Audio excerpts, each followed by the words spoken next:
Bonjour à tous. Dans le cadre des vidéos sur la diffraction de M. Hébert et de la dernière consacrée au filtrage des fréquences spatiales, je vais vous montrer qu'on peut effectuer ce filtrage de fréquences spatiales informatiquement. Le langage que j'utilise, c'est le Python, c'est le langage qui est utilisé en classe préparatoire. Cependant, si vous ne dominez pas ce langage, vous pouvez juste en observer les résultats, les résultats du code. Et pour ceci, je vous rappelle brièvement l'analogie développée par M. Hébert. En électrocinétique, on dispose d'un signal. Pour observer son spectre, on appuie sur la touche FFT d'oscilloscope. Et bien, comment on va observer ceci en optique? D'abord, on prend le montage 4F que vous a exposé M. Hébert avec un objet source de lumière et son image effectuée sur un écran. Et on peut observer le spectre, c'est-à-dire les fréquences spatiales associées à cet objet, dans le plan de Fourier, qui est le plan focal image de la lentille convergente. Eh bien, en informatique, comment on va observer ce spectre?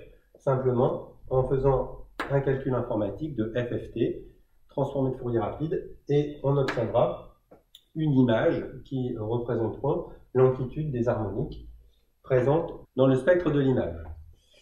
Ensuite, qu'est-ce qu'on fait en électrocinétique? On applique un filtre sur chacune de ces harmoniques. Ici, voilà, ce que je schématise par la fonction de transfert et qui affecte à la fois l'amplitude des harmoniques et aussi leur phase. Ici, j'ai représenté l'effet sur l'amplitude. Et à la sortie du filtre, on observe le signal, l'allure temporelle du signal qui est déformée parce qu'on a retouché son spectre. Cet effet en optique, eh bien, comment on va l'obtenir? On l'observe en éliminant certaines, ou alors en filtrant, mais c'est plutôt un filtrage radical, c'est-à-dire qu'on élimine certaines harmoniques avec un système de cache situé dans le banc de Fourier, et eh bien, on reconstitue l'objet, par le même montage optique, simplement à partir des fréquences spatiales qui restent, celles qu'on n'a pas filtrées.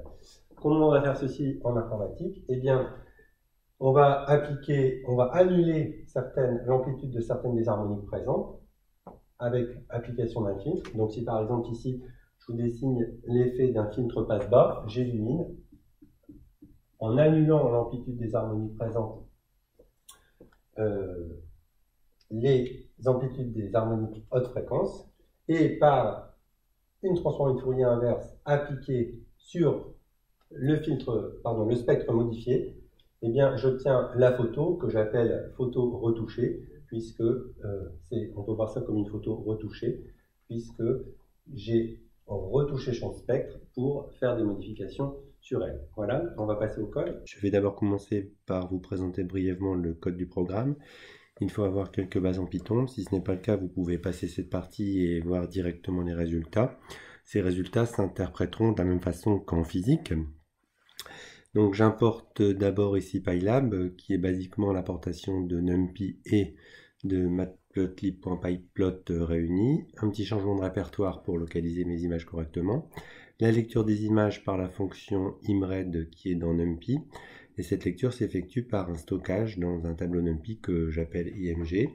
Un petit print pour me montrer les caractéristiques de l'image que je traite et en particulier sa taille. Et aussi la mémorisation de la taille de l'image, Lx, nombre de lignes, et Ly, le nombre de colonnes. J'adopte ici une convention Python qui est assez classique, c'est-à-dire que la coordonnée x sera la coordonnée verticale, alors que la coordonnée y sera la coordonnée horizontale. L'évaluation de la transformée de Fourier rapide. D'abord l'initialisation de cette transformée de Fourier par un tableau de 0, et ensuite le calcul de cette transformée de Fourier par une fonction de NumPy qui est FFT2. Alors pourquoi FFT2? Parce que c'est un tableau de dimensions, il y a Lx ligne et Ly colonne, et j'applique cette transformée de Fourier pour chaque couche I de l'image, la couche rouge, la couche verte ou la couche bleue. Ici, l'utilisation de FFT Shift qui permet de réordonner les fréquences obtenues. C'est-à-dire que basiquement FFT2 ne me donne que des fréquences positives. C'est le calcul classique de la FFT. Et FFT Shift me ramène les fréquences supérieures à la fréquence d'échantillonnage sur 2 du côté négatif, ce qui fait que ça place la fréquence nulle au centre de la FFT. Et le centre de la FFT, ce sera donc en LX sur 2 et LY sur 2. Je stocke la FFT dans une copie, ce qui me permet par la suite de vous afficher la FFT d'origine et la FFT filtrée.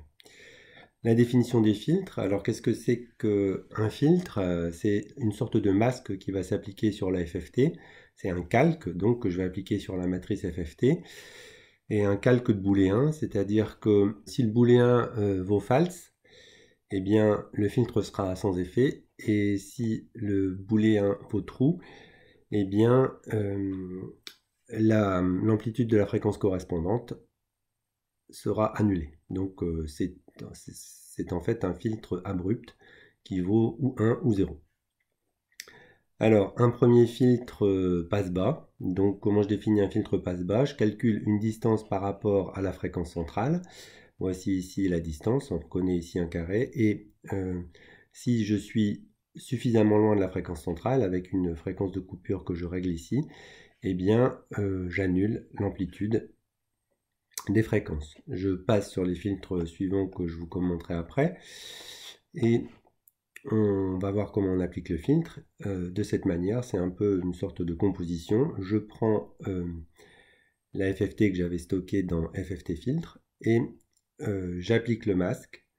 Et donc là où le masque vaut true, j'annule les fréquences correspondantes. Ensuite, une fois que cette FFT est filtrée, eh bien, je dois faire l'opération inverse, c'est-à-dire recomposer l'image à partir des fréquences non modifiées. Je fais d'abord l'inverse du FFT Shift, c'est-à-dire que je replace les fréquences comme il faut, c'est-à-dire ne pas avoir de fréquences négatives et les ramener du côté des fréquences positives, et la transformer de Fourier inverse. Et ensuite, les affichages.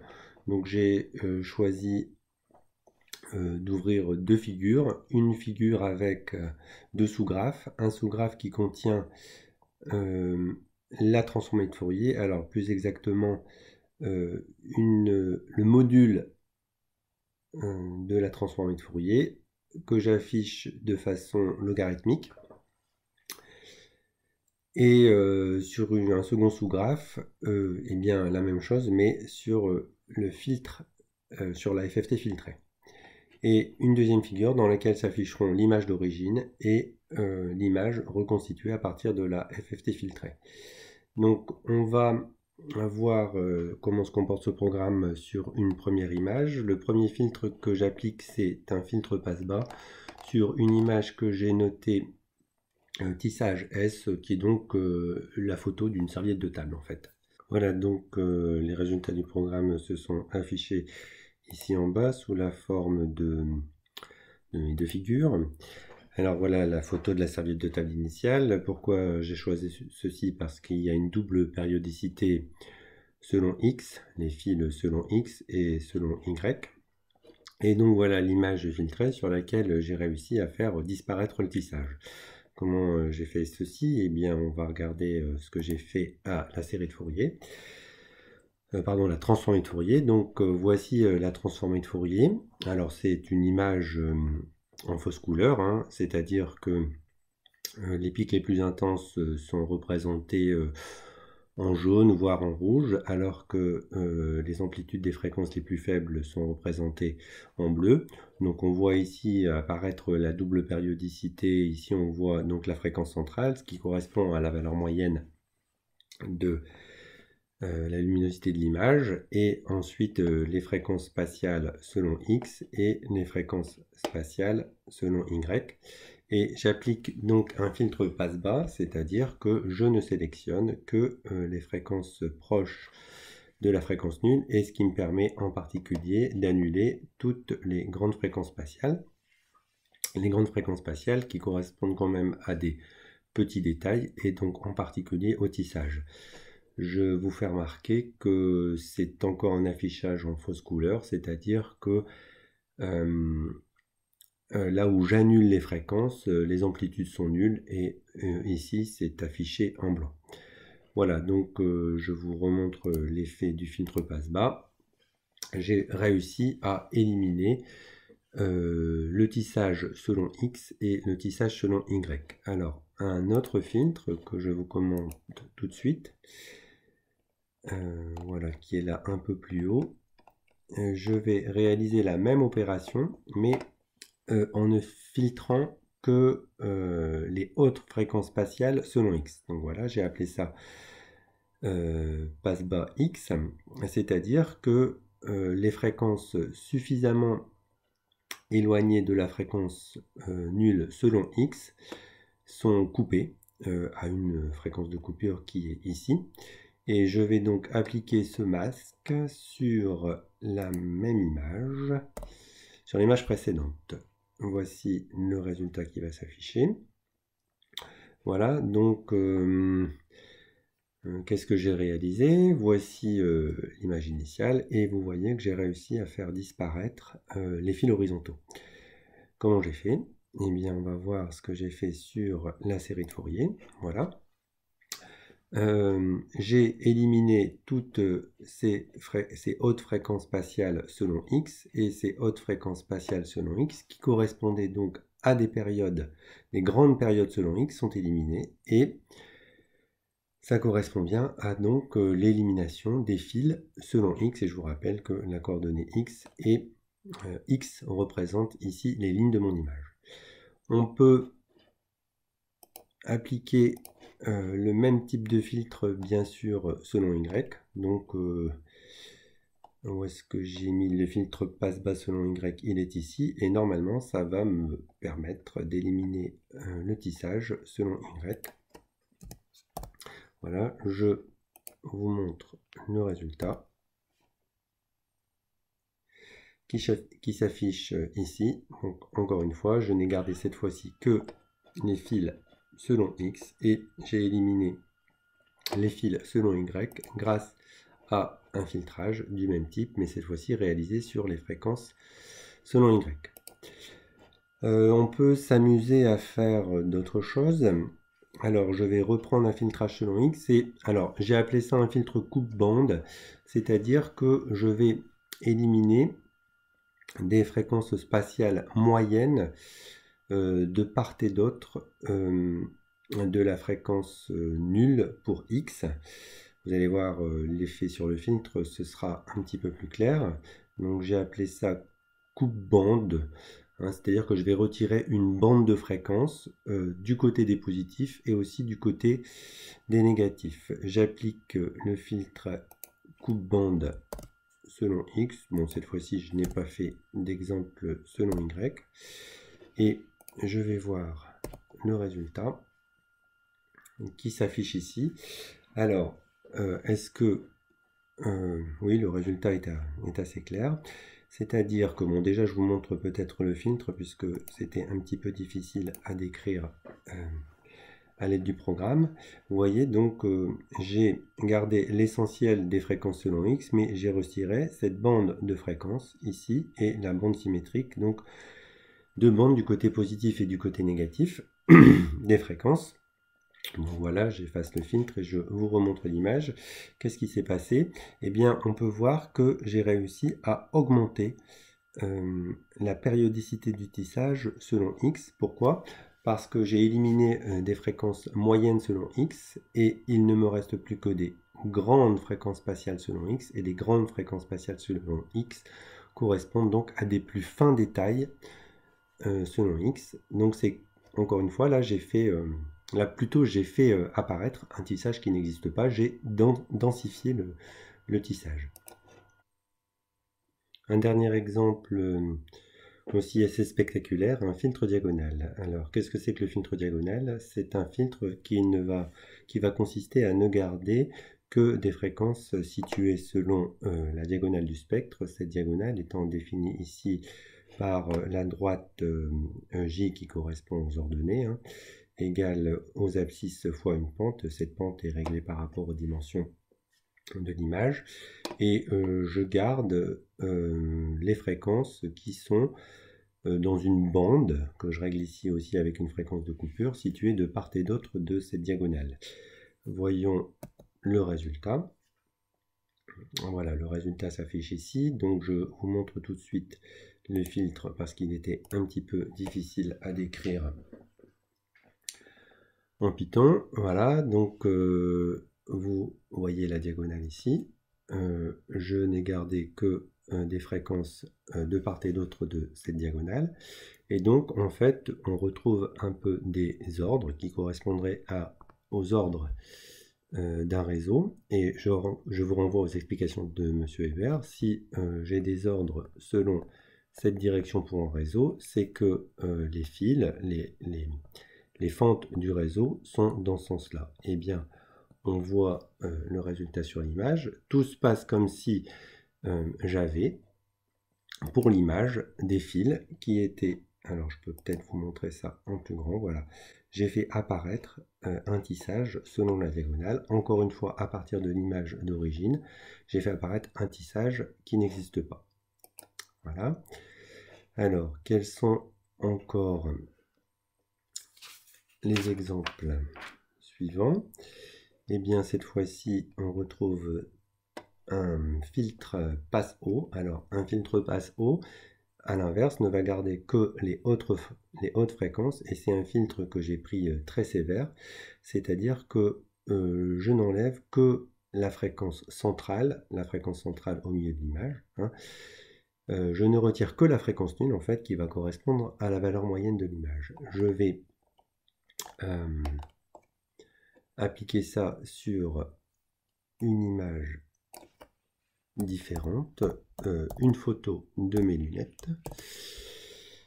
et on voit le résultat ici. Voici ma lunette, une de mes lunettes sur lesquelles en fait j'avais fait une trace de doigt qu'on ne voit pas bien sûr puisque elle est éclairée sur fond blanc, et j'enlève la valeur moyenne de l'image sur le spectre. Alors comment ça se traduit sur le spectre? Eh bien en fait on ne voit pas grand chose puisque en fait la valeur moyenne est là en plein centre de la FFT, et voici le résultat sur la FFT filtrée. Alors on pourrait croire que j'ai modifié l'amplitude de toutes ces fréquences, pas du tout en fait. C'est simplement ici qu'il y avait un pic très très pointu au centre qui correspondait à la moyenne de l'image, et j'ai retiré ce pic très très pointu, ce qui fait que l'affichage des couleurs change. C'est un affichage relatif, la fréquence centrale ici est devenue nulle, et donc l'affichage en fausse couleur se traduit par des nuances différentes, mais l'amplitude de ces fréquences n'ont pas été changées. Donc c'est pas très très parlant sur le spectre. Et comment ça se ferait en physique? Eh bien ici on est dans le plan de Fourier, hein, qui est dans le plan focal image de la lentille convergente, et je devrais éliminer la fréquence centrale en plaçant un cache ici. Alors par exemple on peut placer la pointe d'un stylo bille ou une tête d'épingle ou un tout petit cache noir pour donc avoir ce résultat. Et vous voyez, une fois que j'ai retiré la valeur moyenne de l'image, eh bien les détails qui étaient très très peu contrastés le deviennent, cette fois-ci contrastés, et on voit apparaître la trace de doigt. Enfin, un dernier essai. Donc je vais reprendre ma serviette de table initiale, mais je ne vais pas prendre un petit morceau de cette serviette. Je vais prendre la serviette intégralement, et je vais vous montrer l'avantage du filtre passe-bas, le filtre passe-bas qu'on a vu initialement. Et ceci, c'est pour faire un peu une présentation croisée entre les vidéos et vous parler un peu du repliement de spectre et de l'effet de moiré. Donc voilà, j'applique le filtre et ça va nous prendre un petit peu de temps. Et voilà, donc la pause étant terminée, ça a duré 1 ou 2 minutes. Voici le résultat. Alors, il faut bien comprendre là ce qui se passe. C'est-à-dire que voici mon image initiale, la serviette initiale qui a l'air effectivement très moche, mais en fait, ce rendu très moche correspond à au fait qu'il y a un tissage très dense selon X et selon Y, et ce tissage est sous-échantillonné par les pixels de l'écran, ce qui fait que j'ai des fréquences fantômes qui apparaissent et qui dessinent ces motifs. Et à ces motifs, je vous montrerai qu'on peut les faire plus ou moins apparaître en affichant l'image de façon plus ou moins grande. Le résultat est ici, c'est que sur l'image que j'ai filtrée, c'est-à-dire sur lequel j'ai enlevé le tissage avec le filtre passe-bas, eh bien, les effets de moiré n'apparaissent plus. Je vais vous faire remarquer tout de suite que mon filtre n'a pas d'action sur le petit cœur qui est tissé ici.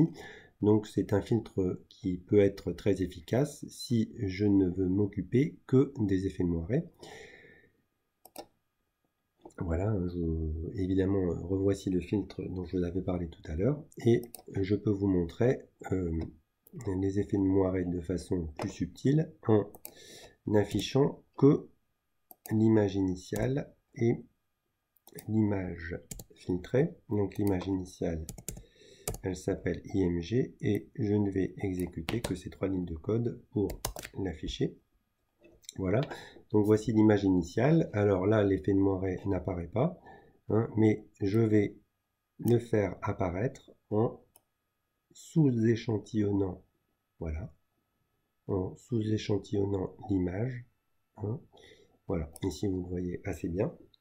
Tout dépend en fait de la taille que j'impose, la taille relative que j'impose au tissage par rapport au pixel de l'écran. J'efface cette image initiale et je vous montre ça sur l'image filtrée, et je n'exécute encore une fois que ces 3 dernières lignes de code. Voici donc l'image filtrée. Apparemment tout se passe, il n'y a pas grande différence à ce stade, mais vous allez voir que je vais faire la même manipulation sur l'image filtrée. Je la réduis comme tout à l'heure et les effets de moiré n'existent plus. Tout ça pourquoi? Eh bien parce que j'ai enlevé le tissage selon X et selon Y, que je n'ai pas de problème de sous-échantillonnage par les pixels de l'écran. Je vous montre cette image filtrée en grand. Vous voyez donc le tissage n'apparaît presque plus alors que mon petit cœur a été préservé. Eh bien, j'espère que ces quelques images vous permettent de bien visualiser ce que permet le filtrage des fréquences spatiales. Et j'espère aussi que vous allez d'autant mieux visualiser que vous allez réaliser vos propres filtres à l'aide du code Python que je vous ai présenté. Je vous fais cependant remarquer que j'ai bien choisi mes images. Un petit bout de serviette de table qui m'a permis d'obtenir un réseau à 2 dimensions suffisamment périodique pour que je remarque bien les effets d'un filtre passe-bas. Et l'expérience de strioscopie sur une photo de lunette a été réalisée sur une lunette rétroéclairée uniformément. Sinon, après suppression de la valeur moyenne, je n'avais pas un fond qui était totalement noir, et d'ailleurs vous avez pu le visualiser puisqu'il restait une lueur blanche en bas à droite de l'image. De même en optique, la manip de stéréoscopie n'est pas facilement réalisable. La suppression de la fréquence centrale qui représente la valeur moyenne est effectuée en plaçant un cache, typiquement la pointe d'un stylo bille au niveau du foyer image de la lentille, et il faut respecter les alignements du montage. C'est la partie délicate de l'affaire. Voilà, et bien je vous souhaite de bonnes manipulations, aussi bien informatiques que physiques.